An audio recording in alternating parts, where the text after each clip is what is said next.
why is he not casting? Why is he there? Come on, he's there just to enjoy himself. And not gonna lie, I want to trade places with him. Here we go. Team Indonesia in the first pick. They secured the Xavier for themselves after betting out, still focusing on Villaluna with the Eve, Estes, as well as the Matilda band, and Team Philippines batting out the 1-1, laying Valentina and picking up the Esmeralda as well as the Baxia for themselves. So right now, Team Indonesia, they know that Team Philippines, they're going to have a very tanky lineup, and they will reply with a Karina as well as a Franco. Well, I like this adaptation a little bit more as well. We saw how Team Indonesia was able to handle both the Baxia and Esmeralda. It wasn't much of a big threat. The biggest threat was either the Xavier or the 1-1. With 1-1 already taken out of the pool means that they have a little bit more room width. However, if they do go for a little bit more of a slippery composition, the Franco is going to be able to do something about that. So I like this adaptation a little bit more coming from Indonesia, and taking the Karina over the Baxia. It's a pretty decent matchup considering that the Karina is going to be able to have a little bit more of a burst potential when it comes to diving the back line.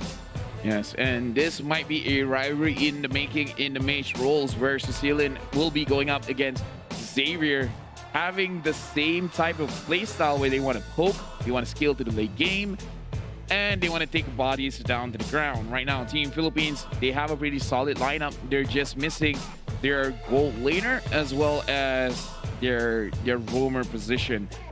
And right now, Beatrix still hasn't been picked up by either of the teams, so I do want to see if it will be let through the ban phase. And yeah, and as of now, let's take a look at what the next priority list is going to be coming in. Right, based on junglers here, they pretty much is a lockdown for both sides. Villaluna's hero is still available. I don't think Team Indonesia should be doubling down, but I feel like I'm really surprised that Team Philippines is still going to be banning off the Archive, considering that, you know, a lot of them have been focusing on the jungle role. But based on how R7 played it in yesterday's game, it is still to be respected on how they're able to buy time and zone out the team fight. So it's understandable why they don't want to do it as well. So they have to play it safe, deny it away before it's even been thought of as a solution or an alternative. Team Indonesia, however, they are going to be banning on the Lolita, considering the amount of shields Villaluna is going to be putting on the table. Seems like it is going to be a similar ban coming from Team Indonesia, but a little bit of a twist. Because they had first pick means they have the Xavier in the back. So that pretty much kills two problems that they had, which is both the 1-1 and as well as the Xavier. So it is going to be a little bit better now since the Team Indonesia is on first pick. Right now, Team Philippines, they have quite a... The composition is not changing much. It is a siege composition. Having the Sicilian is going to be an artillery mage. And like I said, Beatrix is still on the table. And Team Philippines, they understand that they don't really need the Beatrix as well. So betting it out from Team Indonesia. But that does provide the question, what does Team Philippines want to use? Because Beatrix is an S-tier marksman alongside with the 1-1. The only other option now, well, there's a lot of options as well. But I'm thinking of Popolin Koopa. But if they do not want the Popolin Koopa, they could go for a more bursty kind of hero like a Clint. If they want to sustain a little bit more, they can have the Brody. And right now, Team Indonesia, they're opening it up because they need one for themselves and betting out again Villaluna's hero. Yeah, that's a very, very good Angela ban as well, considering that it is going to be accelerating the tankiness of what the Esmeralda as well as the Baxia. But now, seeing that the Popo and Koopa is going to be picked from the side of Team Philippines, it is going to have a little bit more harassment. Now, the option here coming from Team Indonesia is going to be to deal with both the Esmeralda and Baxia compared to the previous games where they had too many things to handle. So it's either going to be the carry or they force pick a Beatrix to take advantage of going for early aggressions. And I feel like either or the Beatrix or the carry is not too bad from the side of Team Indonesia. Yeah, Beatrix has been banned, unfortunately, for Team Indonesia right now. They have secured the Dyrov, which again is very good going up against the Esmeralda just because he can shred that armor down. Carry is good, but it is very, very risky, so they're going over for a Clint, opting for a more bursty type of composition, especially in case anyone does want to gank him, he can immobilize anyone there and try to actually capitalize off of mistakes. So right now, Team Indonesia, in terms of how they're batting, how they're having the draft, they're really just trying to win the lane. and then see what they can do with that afterwards. Yeah, apologies about the Beatrix prediction just now, but yeah, at the same time as well, I was expecting either the carry or the Clint, but based on how the tank composition as well, they kind of split off that idea to deal with it by using the Durov to deal with Esmeralda, gives it a little bit more damage, and also getting the True Strike based on the itemizations coming from Clint, which is the usual Endless Battle and Thunder Belt. But the Team Philippines' final pick is going to be the Brody to give a little bit more survivability in the team fights, and I'm really like the Game 2's adaptation coming from Team Indonesia towards the draft of Team Philippines, and hopefully it's not going to be shaking their rock-solid formation from game number 1. We talked about both of the potential, we talked about all 3 potential marksman picks, and all 3 of them have been picked up, which did surprise me. But again, Villa Luna is actually very, very solid on that Poplin Kupa pick, especially for the fact that in case it becomes a situation, in case of a situation where it looks like they don't really need any more tankiness coming in from the Poplin Kupa, then they can just opt to build damage. Maybe just have one Blade of Despair or a Demon Under Sword. So Team Philippines, again, managing to get their comfort picks. For Team Indonesia, again, in terms of their win condition, it does heavily imply that they want to win the lanes. If they can win the lanes, then perhaps they want to just control the map, and then they can really snowball off Clint's burst damage. So their win condition is going to be seen in the first, I would say, 5 minutes of the game before the third plating is expired. Yep, and at the same time as well, I like how the adaptations has been made, right? You can see that there was just so much heavy emphasis on targeting Villa Luna's composition, and regardless of that, you know, this is a signature coming from him, right? With the Poplin Kupa, even though a lot of teams has tried to replicate of going for this roaming Poplin Kupa, but it's very, very difficult to do so, and it requires a lot of teamwork and setups just to actually be able to pull off the strength of Team Philippines composition with the Poplin Kupa is not just Villa Luna being able to play it. It's his capabilities as a shot call to work with his team to set up for prolonged CC. And I feel like the traps being set up for a team fight potential is going to have a very, very big impact in terms of locking down players from the side of Team Indonesia. And if they're able to find a way to break this momentum, it is going to be very, very deadly. We've seen teams adapt to this composition. The way Team Philippines did it was picking the Diggy to completely deny any sort of chain CC. However, I feel like Team Indonesia, they might need to figure a way to stop this, but I feel like it's easier to deal with a roaming Poplin Kupa as well as a Brody, just because they are very, very squishy. Right now, Villa Luna is showing to be such a large asset for his country, because he himself, as an athlete, over the years of competing in Mobile Legends, Bang Bang, has garnered quite a reputation for himself. And we see the amount of respect Team Indonesia is putting on this athlete, on this individual. And look at this. Even if you focus most of your bans on Villa Luna, he has other picks, and the other picks are picks that he has made popularized just because he was the one using it. So it's like, okay, let's look at the support tab. All right, he has used most of these heroes. Let's ban it out. Let's make his hero pool even smaller. And we're like, well, I did popularize the Diggy, so I can use that. Well, I did popularize the Roam Poplin Kupa, so I can use that. Like, oh, all of the other heroes are banned. Well, Lolita is still available, and I'm pretty good at that. So it's very tricky. It's very tricky when you're like really respecting the guy, but then it's like, I have a lot more. It's really not a good idea to focus on me. There's a will, there's a way. Always finding the solution, and that's the beauty about watching Villa Luna in action when it comes to drafting as well as picking. Being flexible, being creative, being innovative, and trusting yourself to be able to pull it off is going to be the way to go. But as of now, let's see, based on the drafts as well, we are going to be heading in towards a little bit of a fight coming in. Seems like Albert is going to get harassed coming in from Team Philippines as, well, nothing much is happening, I guess. Oh, there is going to be a pause. Apologies for that. It's almost like you were anticipating it. Yep, magic. That's why I slowed it down. Yeah, you're a little bit clairvoyant. Somehow you've got, like, we've been doing this for 3 days. You can see the tempo and you're like, you know what? I can call this. Within 10 seconds-ish, the pause will be made. It's almost like we have God in our ears. Technically, we do. No, we don't. God is in our hearts. Okay, Now- fair enough. Now, for the side of Team Philippines, we can see that in the mid lane, they're really pushing their advantages. Villa Luna is not giving it an easy time for Team Indonesia to proceed forward.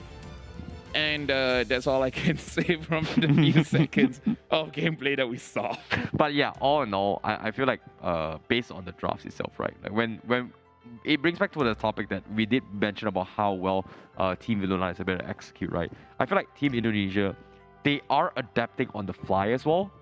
They kind of messed up in game one, not because they were not able to pull off the execution. It was more like they messed up because they were respecting Villa Luna's composition too much to a point that, oh wait, I've forgotten completely basics. The complete basics, which is going to be meta bans and meta heroes. And they understand why they lost in game one. That's why when they lost as well, you can see high fives on in order as well. It wasn't because they lost, because they're bad. I want to concentrate. They are going to be able to look at Villa Luna's. Sorry, what? Yeah, huh? Look at Villa Luna's. If you look at Villa Luna's glasses, you can see the game a little bit, so you could have cast it over it. Oh, all right. I see it. But guess what? We're going to be jumping straight into the game as well. This is going to be the grand finals second game, and in case you missed out on action, this is going to be on its way, because as of yet, Team Philippines is in a high stakes morale just because they won game one, and hopefully they will be able to transition into a 2-0 if things keep up like this. Oh, look at this. We can see how Soto is getting chunked out quite heavily, and this is the matchup. Anyone going up against Dyrov will not have a good time. He really does like to fight. Minions are great, but lives are more important to be taken. Can I say that? Lives are more important. Yeah, definitely. Every life is matter. That's why it's all about surviving and not getting killed. So I guess that it puts it that way as well. As you can see, bottom side as well, we do see an early flicker being used from R7 to get him out of a sticky situation. And despite that, he's losing a lot of health. I don't think he's going to be of any help for this turtle push. Now, Dawning Light coming from Suns is going to try and zone him off. As you can see, the dive comes in from the Philippines, and they will get the kill onto his Vin. Absolutely nothing they could have done. The choice person has been baited out for this next fight. Team Indonesia can look to punish this as well. But looks like Villa Luna is going to get caught out as well. Here comes the snipe from Albert. Patience as well. And he also steals the turtle, and now taking one shot off the turtle bomb. He's gonna try and make a kill onto a Soto. However, the ever so tanky Esmeralda is gonna be a-okay, unless R7 is he gonna cancel it? No. Okay, looks like he's gonna be fine. I feel like if he had the flicker, he would probably try it. Over here, we can look at the top lane. Flickers in, getting a kill. Giving it over to CW would have been ideal, but Vin sacrificing his life to the turret to make sure that a kill is given over to Indonesia right now. Kill advantage 3-1 in 3 minutes of the game. Team Indonesia right now is being a little bit more aggressive compared to before. And Villa Luna is out here to make sure that, hey, CW, stop that. I'm going to hold the wave just so that Gonzalez doesn't get behind. Totally worth it for that death coming from Win. You know, getting their kill was just so much important, knowing that he's got to pull yourself together. Dying rather early, not the end of the world. However, this is what I'm talking about, the drops coming in. Dealing with a roaming Popo Cobalt rather early is still easily manageable, considering that even though you've got two very tanky compositions, which is the Bucks and Esmeralda, these heroes come out online a little bit slow, and that requires a little bit more time. And it's all about stalling into a later stage of the game. But seems like that's not going to be happening as of yet, because they are going to be grouping up and forcing a fight. And that's going to be a good pick, punishing onto his Vin. It's not 5 minutes yet, and this is what I talked about before. Indonesia, we can see whether their win condition will happen or not in the first 5 minutes, and Philippines, they understand that, and they're going to the sidelines, making sure that they will not be given an opportunity to really advance much. Look at this, CW, he is the one sitting on his own turret, but look at here, is this a team fight about to start now? Yeah, seems like it's going to be the case as well. Vin trying to go for the hook, tries to preempt it to catch Gonzalez. Not going to happen. Rosario going to go for the block. Toys for Sons comes in, and the Dawning Light connects on 3, and I don't think Team Indonesia has the follower as well. You can see Imam is in the vicinity. Team Indonesia doesn't want to be caught out, but that is going to be a little bit more space to chunk on towards the gold platings for the side of CW up top, and as well as the total. A little bit greedy to my taste, but can Team Philippines actually contest against it? Apparently, no, because on the top side, Sans gets a kill on towards Villa Luna. Yeah, we can see right now Team Indonesia, they're having the advantage. R7 getting chunked out by Soto. But right now, Team Indonesia, this is what they're supposed to do. Get a lane advantage either on CW or R7, but apparently R7 is saying, I got this. I can handle this 1v1. Just get something somewhere else on the map.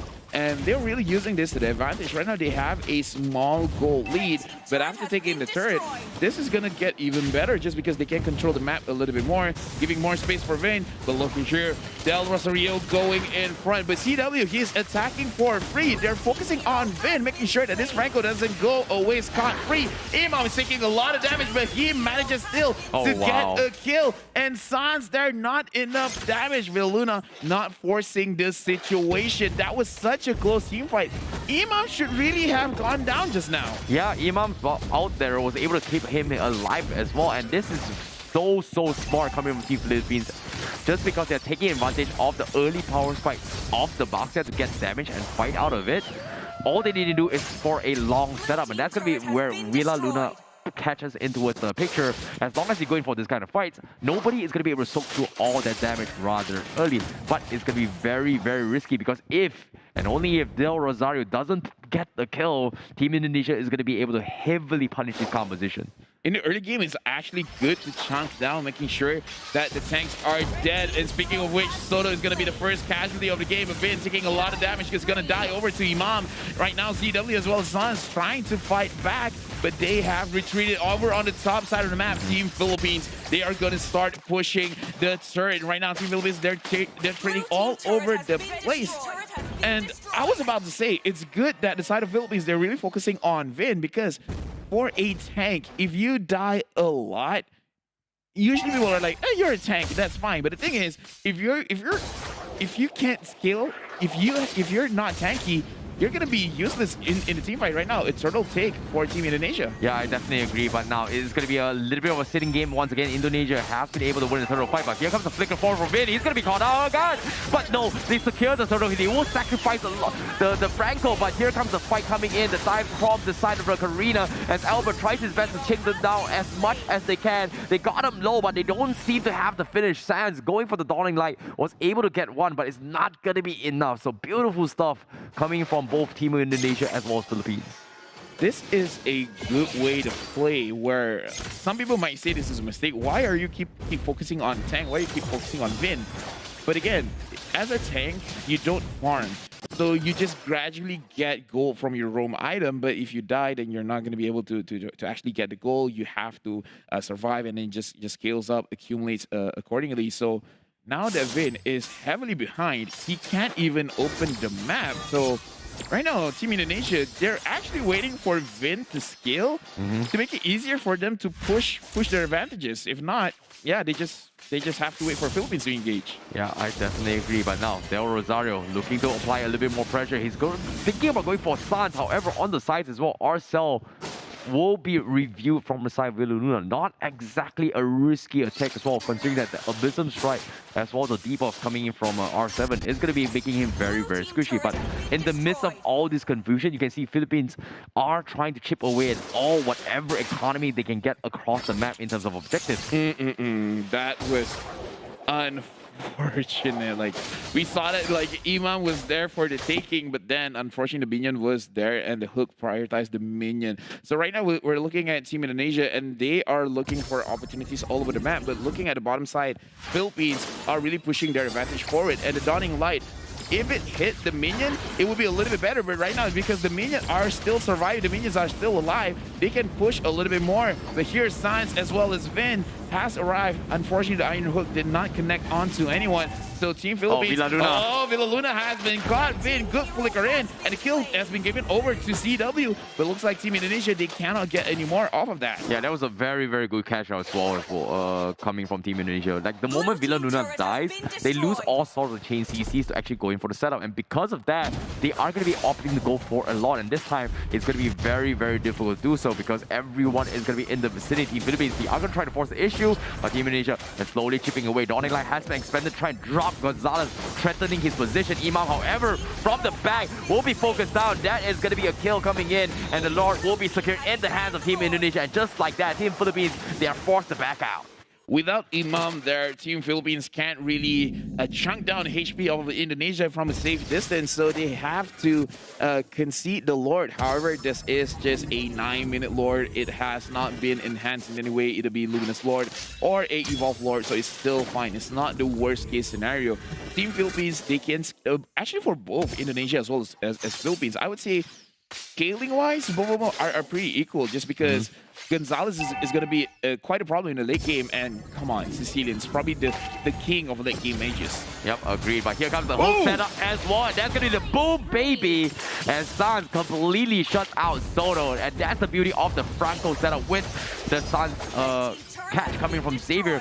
The moment the setup comes in, you are going to be a sitting duck, and the hook is going to be 100% secured. And there's no way to block it unless you go in for the Purify. So aside from that, Team Philippines, they've got to be afraid of this catch potential. Right now, Vin is feeling more comfortable with the iron hooks. Even if he doesn't connect, is getting awfully close. Team Philippines, they have to be aware, because in terms of using a Franco, even if you miss 99 hooks, it just takes that one hook to really be the difference maker. And Imam did use the Purify. The Lord is still there. And look at his Team Indonesia focusing on the mid lane, making sure that they get at least one turret there. Yep, I agree. But this is a lot of objectives coming in from Team Indonesia as well. Philippines doing a fantastic job holding on. But eventually CW is going to get caught out as of yet. Overextending a little bit more here. They do have a little bit more damage. But guess what? The trade-off is not actually worth it, because Villa Luna gets 80% of the health chunked off right from the get-go. Right now, Team Philippines, they are in the back foot. However, with Imam still being there, as well as Gonzalez with the Brody, they can clear the minions pretty fast. But Vin is posing quite a problem, because Philippines, if they want to go in front, they have to sacrifice one person. Yep, I agree. And looks like Dawning Light comes in on the fort as well. They're looking for a potential hook coming in, but Team Philippines not going to be able to do so. They are going to be turning up to try and force out a situation, but as of yet, the win condition coming from Team Philippines is going to be building up on Imam stacks before actually going for a trade. And while that's actually happening, Sans is slowly starting to be very, very annoying in terms of all this CC control. And I feel like the approach coming from Indonesia with this game is not about the one-shot potential. Okay, yes, partially it is going to be about the one-shot potential of the Dawning Light, but look at how they use the zoning coming from Sans, right? It's so easy to hit anyone, and the moment you hit it, Win is going to get a free 2-second window to get a kill potential or a hook on anyone from side Team Philippines. Right now, looking at all the roster, almost everyone has a 3-core item build already. So in terms of mid-game power spike, everyone has it. Right now, it's more about the decision making as well as how they want to initiate, because Vin can force out a mistake, because no one wants to get hit by the iron hook. It just happens. And for the side of Team Philippines, as long as they can protect Imam, and Imam can get damage onto Team Indonesia, it's going to look very, very good for them, because Philippines, they have 3 range heroes.